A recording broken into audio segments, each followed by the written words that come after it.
Oi, oi, oi, voltando mais uma vez aqui. Lembrando que se você assistir esse vídeo no verão, saiba que eu tô em pleno inverno aqui no sul e tá muito frio. Então vamos lá. O primeiro traço de caracteres que eu quero falar é do esquizoide. Lembrando que não é nada de patologia clínica, nada disso. É somente uma nomenclatura que Freud deu para os traços de caracteres.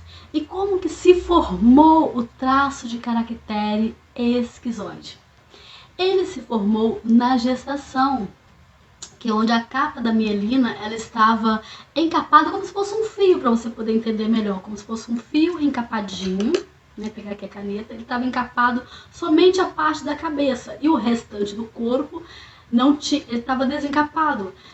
Quando a criança começa a dar aqueles primeiros choquinhos, né? Começa a dar aquela tremidinha assim, quando ele começa a se mexer naquele ventre. E vamos supor que durante aquela gestação, aquela mãe estava passando por alguns problemas financeiros, ou ela não estava querendo aquele bebê naquele momento. Diversos fatores podem ter acontecido, talvez a ausência do pai, ou porque a mãe tinha assim um medo excessivo, extremo de querer cuidar daquele bebê, medo de perder o bebê, e aquele bebê, cada vez que ele se mexia e a mãe tinha esse sentimento, porque geralmente, né, quem já tem uma gestação aí, né, principalmente as mulheres, quando o bebê mexe, você põe a mão na barriga ali, né, e ela começava a pensar, ai meu Deus, será que esse bebê tá bem, será que vai nascer bem, ai, sabe aquela série de fatores? O que que acontecia naquele exato momento?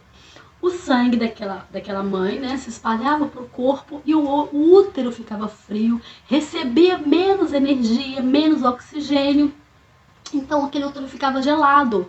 Então aquilo foi acontecendo diversas vezes. Então o que que o bebezinho com traço de caracteres, né, com pico, vamos supor assim, de esquizoidia alto, ele se sentiu rejeitado, ele não se sentiu bem-vindo. Por quê?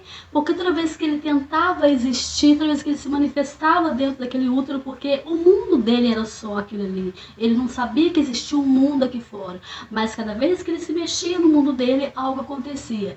Então, para sobreviver, o que que esse bebê, já ali nos seus primeiros era o sentir, né? Não tem os pensamentos, as memórias, porque as memórias do hipocampo não está formado. O hipocampo só vai ser formado após mais ou menos 6, 7 anos de idade, né? Então, o que que acontecia? Ele começava a armazenar toda a sua energia na sua cabeça, porque ele sentia que ele estava sendo rejeitado. De repente, aquela mãe não estava rejeitando, ela só estava tendo, às vezes, um cuidado extremo. Mas ele começou a se sentir rejeitado. E aí, quando essa criança nasce, como que vai ser um bebezinho com traços de caracteres esquizoidia alto? E eu já expliquei, né, como que a gente mede isso. A gente tem uma ferramenta onde a gente mede a porcentagem de cada traço de caracteres. Se a pessoa, quanto que ele tem de esquizoidia, quanto que ele tem de oral, né? Quanto que ele tem de psicopata, de masoquista, de rigidez, né?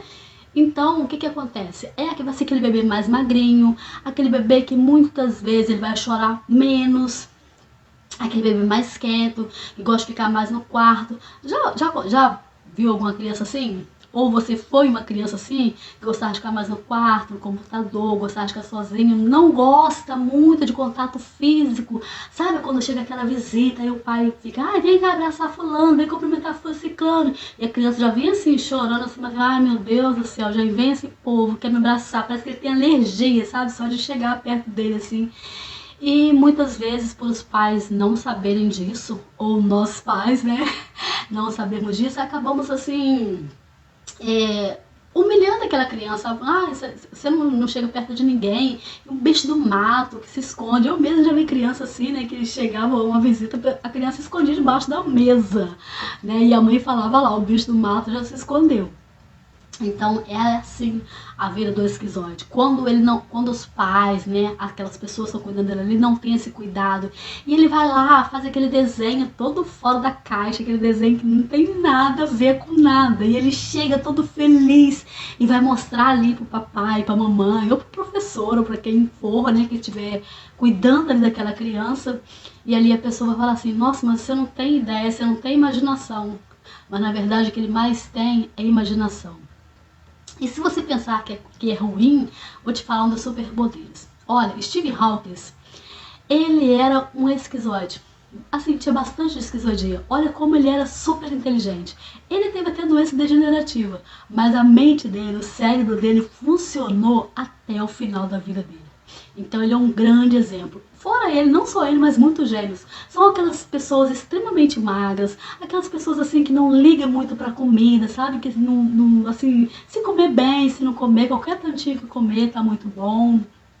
Ou talvez assim, tem que estar fazendo alguma coisa diferente para estimular, né? Principalmente a criança, né? Em adulto ele vai até já saber ele tem que comer, né? Por quê? Porque para ele só existe a cabeça, é como se o corpo não existisse. Vai ser aquela pessoa também que vai querer ter pouco contato físico com as pessoas, mesmo depois de adulto. Não vai gostar muito do abraço, não vai gostar muito de ficar assim, sabe, muito em aglomeração. E muitas vezes vai ser tido como frio. Muitas vezes o que vai acontecer? Ele vai estar conversando com você, vamos supor, no relacionamento, ele vai estar lá mexendo no celular, olhando outra coisa, e você, por exemplo, tem um traço aí de oralidade, né? Por exemplo, eu tenho 27%. Aí a pessoa vai lá e tá falando, e ele tá lá mexendo no celular. Aí quando eu termino de falar, aquela pessoa que tem um, vamos supor, que o cônjuge, né, a namorada, alguém ali, tem um traço natural, vai falar assim, poxa, eu falo com você, você nem me dá atenção, você nem olha pra mim. E ele fala assim, eu escutei tudo que você estava falando, você falou isso, nem me falou mais isso, ainda colocou mais coisa, não tinha nem nada a ver com isso, eu entendi tudo que você falou. Por quê? Porque ele não é muito de olhar nos olhos, ele não é muito, sabe, e não gosta muito assim de blá blá blá, de ficar repetindo. Então são tidos como mais frios, não são tão sinestésicos, vamos dizer assim. Então se você está num relacionamento com a pessoa que é esquizoide, saiba que ele não é frio e nem é sentimental. Ele só tem um jeito de sentir diferente, ele só tem um jeito de amar diferente. E na carreira, vamos dizer assim, né? Por que muitas vezes a pessoa talvez não se sai tão bem? Porque ele é muito da criatividade, é muito de pensar, de ter ideias. Mas quando chega na hora de executar, ele precisa que alguém execute por ele. E muitas vezes, por ele se sentir, né, que a dor maior dele, por ser a rejeição, ele tem tanto medo de ser rejeitado que muitas vezes, antes dele falar daquilo que ele quer fazer para alguém, ele já pensa, será que vão rejeitar mais uma vez? Porque lembra que ele se sentiu rejeitado lá no útero? Lembra que ele se sentiu rejeitado várias vezes quando era criança? E ali, aquilo ali permaneceu, aquele trauma. Por quê? Porque não foi olhado, porque não foi curado, porque ele não sabe como que ele é de verdade. Não sabe que ele tem um potencial muito grande. Então, se você que está me ouvindo aí se identificou com esse traço de caráter, deixa um comentário aí o que você sentiu, o que você acha aí que tem em você desse traço de caractere, qual é o superpoder que você vê agora nisso e quais são as dores, né? O que você tem vontade de fazer que você não está conseguindo fazer. E é isso. E vamos pro próximo, hein? Até daqui a pouco.